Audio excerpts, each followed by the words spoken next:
আমি বর্তমানে যেখানে আছি এটি হচ্ছে দিনাজপুরের খানসামা উপজেলা যে জিয়া সেতু। বর্তমানে এখন ঘড়িতে 1টা বাজে। আর একটা বিষয় আপনাদেরকে জানাই, এই যে জিয়া সেতুটা যে আছে, এই জিয়া সেতুতে প্রায় হাতে গোনা কয়টা, 1টা 2টা 3টা 4টা ল্যাম্পপোস্ট আছে। এই 4টা ল্যাম্পপোস্টের অবস্থা কিন্তু খুবই শোচনীয় একটি অবস্থা। আমি আমার এই ভিডিওর মাধ্যমে আমি বলতে চাই, আমি জানাতে চাই যারা এই ভিডিওটি দেখতেছেন, যে অন্তর্বর্তীকালীন যে সরকার, সেই সরকার এই ব্রিজটার দিকে যেন একটু নজর দেয়। সেক্ষেত্রে যে অন্য যে দলগুলো রয়েছে, সেক্ষেত্রে এটা বিএনপির আমলে এই ব্রিজটি বা এই সেতুটি কিন্তু তৈরি করা হয়েছিল, সেক্ষেত্রে তাদেরও কিন্তু বর্তমানে একটু এই ব্রিজের দিকে একটু সুনজর দেওয়া দরকার। কারণ এই জিয়া সেতুর যে বর্তমানে তার মধ্যে খালখন্দ একটু ব্রিজের মাঝখানে আমি কিন্তু দেখা পেয়েছি বা দেখছি। সেক্ষেত্রে আমি আপনাদেরকে আরেকটা বিষয় জানাই, এই পাশে একটি ঘাট, এই পাশে আরেকটি ঘাট, এই কয়েকটি ঘাটের কারণে আপনার যে প্রতিনিয়তই কিন্তু 10 টাকার বালুবাহী যে ড্রাম ট্রাক, সেই ড্রাম ট্রাক যার কারণে কিন্তু সেতুটা কিন্তু বর্তমানে আরও ঝুঁকিপূর্ণ।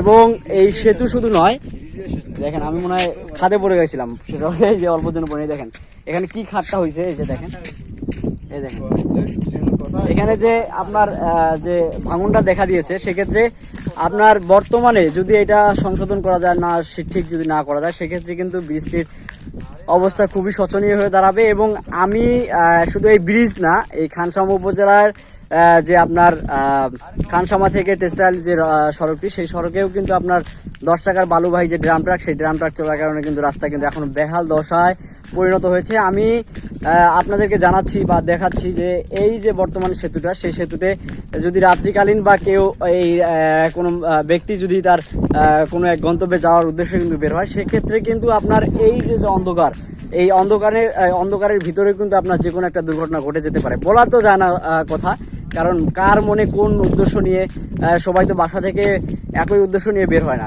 কেউ বের হয় চুরি করার জন্য, কেউ হয় তার দৈনন্দিন জীবনে যে কাজ বা চাকরি বা যে কোনো কারণে কিন্তু বের হয়।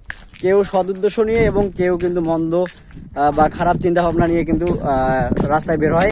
তার মধ্যে এই সরকার পতনের পর থেকে আমার চোখে দেখা, আমি নিজে স্বয়ং দেখেছি এবং আমার সামনে লুট হয়ে যায়। আমি স্বয়ং কি গণভবন থেকে যেসব আপনার ফ্রিজ এভরিথিং যত কিছু আছে যে গণভবনে, সেই গণভবনে একটা জিনিসও কিন্তু কোনো ব্যক্তি কিন্তু বাদ রাখেনি, যে যা পেয়েছে তার মতন নিয়ে গেছে, কিন্তু আমি নেইনি।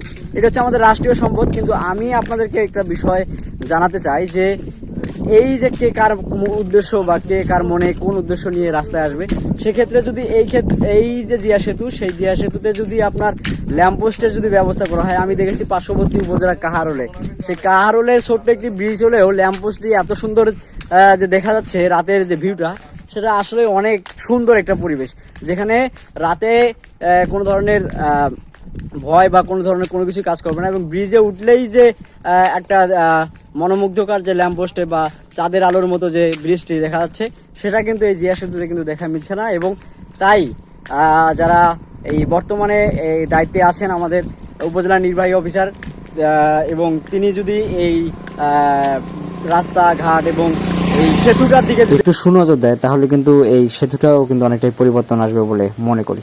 দর্শক, ভালো থাকবেন।